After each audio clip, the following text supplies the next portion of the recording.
Hey guys, welcome to this episode of On Another Line. Today we're going to be talking about a topic that I feel like there's a lot of trouble and things going around with, and that is what type of fishing line to use, when and where, and what the differentiation between each line type is. After this short intro, we're going to get right into it. That's a life of a fisherman you wouldn't understand, something you can't feel on dry land. You gotta get your arms way up in a cage and set the hook on smallmouth bass, and then you'll understand. You gotta get your hands on a Shimano reel and a G-Loomis rod. I bet you like what you feel. Step on the deck, give the world hello, welcome to my world. There's a lot of different information out there for fishing lines, when to use what fishing line, in what situation, and some have advantages and disadvantages. And I'm going to tell you my opinion of when I use the different types of fishing line and when I don't. And again, take this for what it's worth. This is my opinion. You may have your own opinion, but I think this is, it does a really good job as far as what I have set up. So we're going to talk about that today. It's winter time here in Ohio. I'm not getting out on the water as much as I'd like. So I'm going to take this opportunity to try to start a Back to the Basics series for people that may be just getting into the bass fishing world or fishing period, and maybe some of my knowledge that I've gained over the years will help you out in the long run. So when you start talking about fishing lines, when you do a quick Google search for fishing line, especially like on Tackle Warehouse, or you go to the tackle box in South Point, Ohio, and you walk down the fishing line aisle, there's so many different types of lines to choose from. You're probably overwhelmed just like I was when I was first getting into the game. What do I use, when, and where? So first and foremost, we're going to start talking about monofilament, which is, this is literally your grandpa's line. This is what has been used for years and years and years. Monofilament roughly translates to, or basically not roughly, it translates to one single filament or one strand of line. Monofilament. So usually this is made out of plastic, some sort of, usually nylon when it comes to the monofilament side of things. But it's basically this big giant roll of nylon that gets stretched out into this big giant tube of fishing line.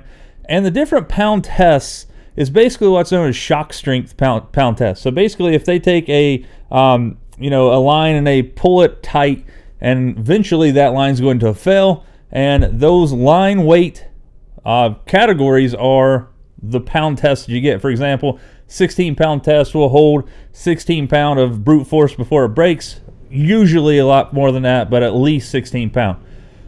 You guys know that I'm a huge fan of Sunline.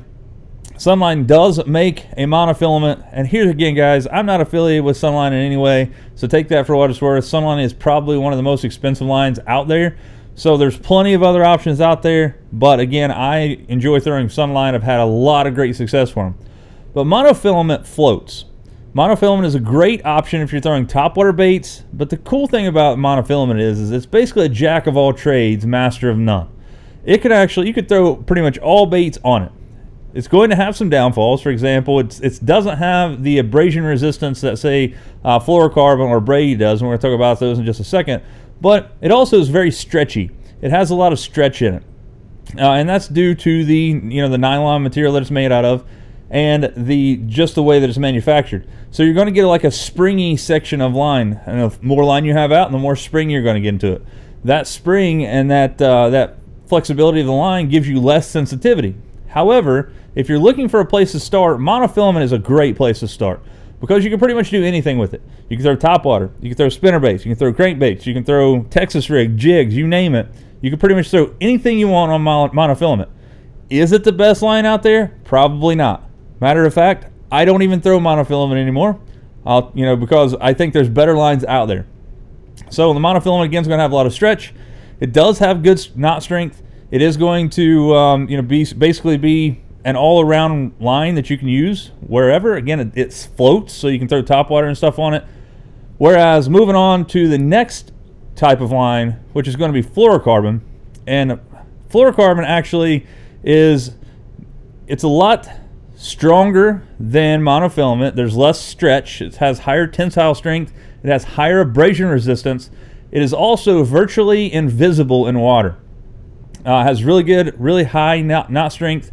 But the thing about fluorocarbon is it doesn't have a lot of stretch, so it can become brittle in certain situations.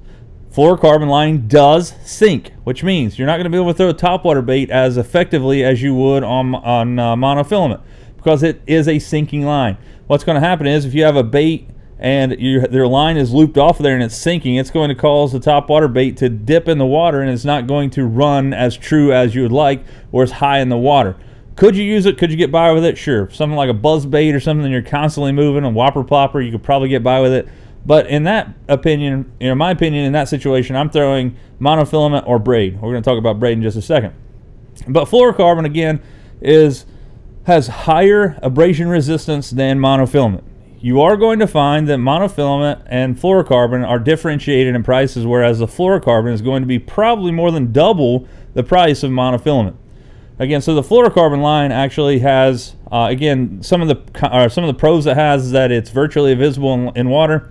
It does have higher abrasion resistance, which means that it's not going to get nicked in things as bad as monofilament. It has high knot strength, but it is kind of brittle in a situation where it's not super brittle, guys. Don't think about that, but I'm just saying it doesn't stretch as much as monofilament. If it stretches, it's pretty much going to break. It does have a little stretch to it, but it's nothing like the monofilament. One of the major key points for me to use fluorocarbon over monofilament most of the time is that it has higher density, which means that even when your line is slacked in the water, you're going to feel more bites and runs with that line laying slack in the water than you're going to monofilament. It's just the way that it's it's structured as far as the way the line is made. So it does sink. You're not going to want to throw top water on it. They do cause crankbaits and things to run at the maximum depth, sometimes deeper. For example, if a 1.5 says it's going to dive 4 to 6 feet, you're going to get to that 6 foot, maybe even 7 foot range, depending on the diameter of the line that you're throwing. For example, you throw a crankbait on 20-pound test and you throw that same crankbait on 10-pound test, the 10-pound test is actually going to dive deeper than a 20-pound test because the line has less friction and there's less water pressing against the line, so it actually is going to cause that bait to run deeper. So we talked about monofilament, we've talked about fluorocarbon. Well, there is something that's called copolymer. Copolymer is a mixture of different plastic blends. For example, you may have monofilament core with fluorocarbon wrap or a fluorocarbon outside of that. So it's basically like giving you the best of both worlds, but it basically it walks and talks just like fluorocarbon. It's going to sink, especially if it has fluorocarbon on the outside of that. But it is a good option for, like, I know a lot of people that throw like A-rigs and bigger baits on this stuff because it does have the abrasion resistance and the strength of monofilament, but it does function and look like monofilament. I'm sorry, like fluorocarbon. So there's a differentiation between there. Personally, I never use copolymer. I'm either using Braid or fluorocarbon. And again, the fluorocarbon I use is 90% of the time is Sunline FC Sniper. I do use the FC Crank as well as the Assassin on the fluorocarbon side of Sunline. Again, I don't have much information on copolymer because I don't use it, but just know that it's kind of a mixture between monofilament and fluorocarbon. Last but not least, we're talking about braided fishing line. I watched a video a few months ago of a fellow talking about braided fishing line, saying that braided fishing line sinks and that you should never throw topwater on it. I think that's totally wrong. I think that all braided fishing line, unless you've actually treated it with something, will float 95% of the time. If I'm throwing topwater, whether that be a frog or some kind of, like a spook or some kind of walking dog bait or something that, that I want to stay high in the water column and work, I'm definitely throwing that on braid. If you're working on topwater, you're not worrying about fish seeing that line, especially if you're throwing a frog. You could tie a leader on it. Personally, I just tie braid straight to the lure, and I find it works really well. Again, in my opinion, braid floats, so you should be able to throw a topwater bait on it. Another time that braid is going to outshine any other fishing lines is going to be when you're flipping and pitching around brush, heavy cover, and vegetation. Braided line is very, very, very strong. One of the major things about braided line you're going to have to think about is that the diameter of braided line is much, much, much smaller than the standard diameter for that pound test in copolymer, fluorocarbon, or monofilament. We'll talk about that in just a second. But it has very, very, very high abrasion resistance, which means it's hard to break, it's hard to shear off, and it's hard to you know, fray in things. But keeping that in mind, one thing about that is if you tie directly to the bait, that bait and that line can definitely be seen in the water by fish if you're using a really high pound test like 80-pound Power Pro. Personally, on my spinning rods, I run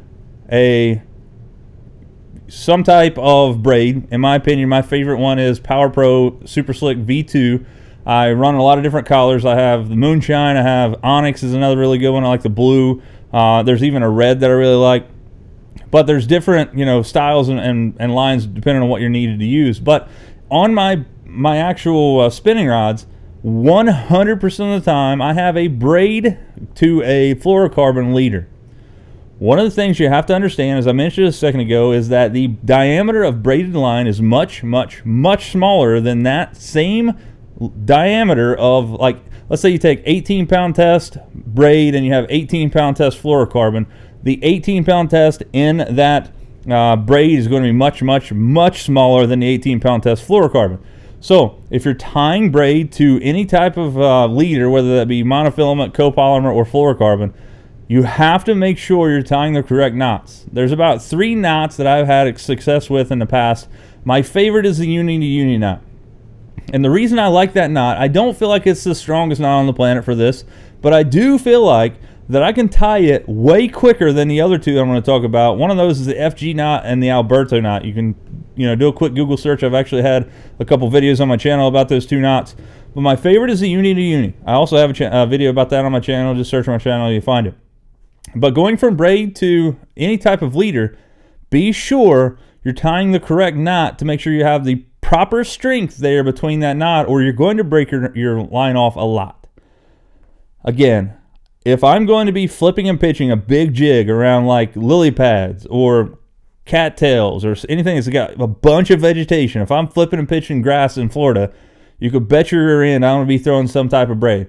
Probably Power Pro 80-pound test, 65 to 80, somewhere in there.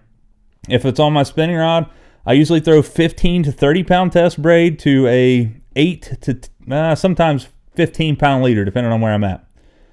So, with that being said, let's a quick rundown of all the lines. First, we talked about monofilament. Again, that's your grandpa's line. Like the stuff we've used since we've been a kid. It's all around great line. I feel like that out of all of the lines we've been talking about in this last few minutes is that I feel like monofilament is the best all-around fishing line if you're just finding some place to start and you want to fish something that you can throw the same line all the time. But I don't feel like it's the best line anymore.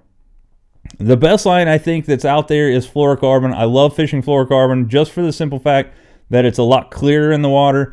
It is also less springy or less stretchy. I like that because I feel like I can feel more. It's more sensitive.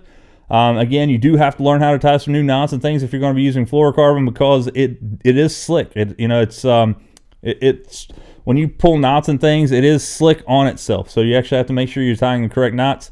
I use a double San Diego jam knot a lot of times if I'm tying directly to fluorocarbon. You guys can check that one out too. But the copolymer, again, I feel like it has a good mixture of both the fluorocarbon and the monofilament. However, in my personal opinion, if I'm going to be throwing something like that, I'm going to be throwing fluorocarbon 100% of the time. In my boat, in my arsenal, on every rod I own, there's 2 different types of lines. There is a fluorocarbon line and there's a braided line. It could be braid straight to a bait if I'm flipping and pitching heavy cover, but if it's on my spinning rod, it's always going braid to some type of fluorocarbon leader, usually 8-pound test. Sometimes 10, sometimes 12, but 95% of the time I'm using 8-pound Sunline FC Sniper.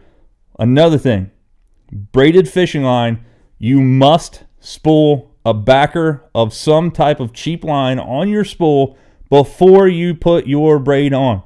If you do not, the braided line will eventually get loose and it will actually cause the spool or the line on the spool to spin, and it'll feel like your drag's not working. Again, get some cheap monofilament, something like that. and spool it on, you know, to cover your spool, you know, just the first layer of it so you have something to bite to. Then put your braid on, and then again, one thing that you could do is tie on your leader at the other end of that.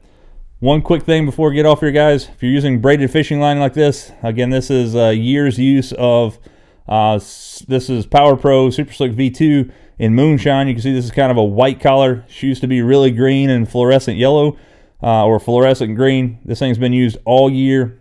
A quick pro tip for fishing line when you're fishing braid is that when you actually use braided fishing line, you're only using 1/2 of the fishing line all the time, because you can't, unless you like long line something, you cast out and let your boat drift forever, you're not even using more than 1/2 of this fishing line.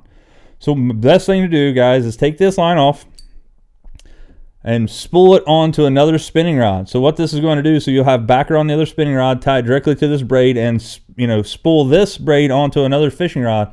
And what that's going to do, it's going to allow you to use the back half of this spool of fishing line, and it's going to cause you to use this thing fully and save you money in the long run by not throwing away or wasting material when it comes to this braided fishing line. Braided fishing line lasts a long time, guys. I've used it for up to 2 years without any problems.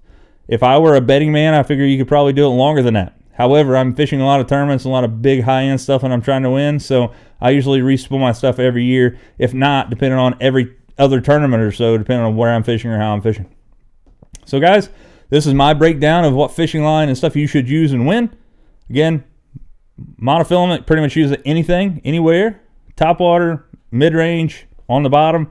Fluorocarbon sinks, so you're not going to want to throw a topwater bait, but you can throw like, you know, a wake bait to a crankbait to a spinner bait to a big crankbait, a jig, Texas rig. It pretty much is a jack of all trades except for topwater because it sinks.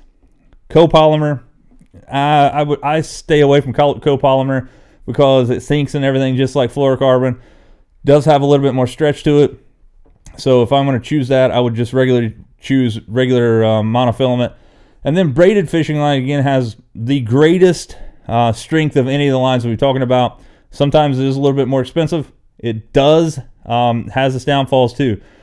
You can break a lot more rods and things with braid because there's no give. You set the hook on a tree stump, usually on monofilament or fluorocarbon, it will either break or give, but with the braid, there's no give. Boom, goes the dynamite, and you've broken a rod if you're not careful. So guys, if you found this information handy, go ahead and hit that subscribe button. I'm trying to hit that 4,000 subscriber mark this year. I appreciate those of you guys out there that stick around and watch my videos all the time. And without further ado, guys, if you guys can, get out there and lean on them. We'll see you next time on another line.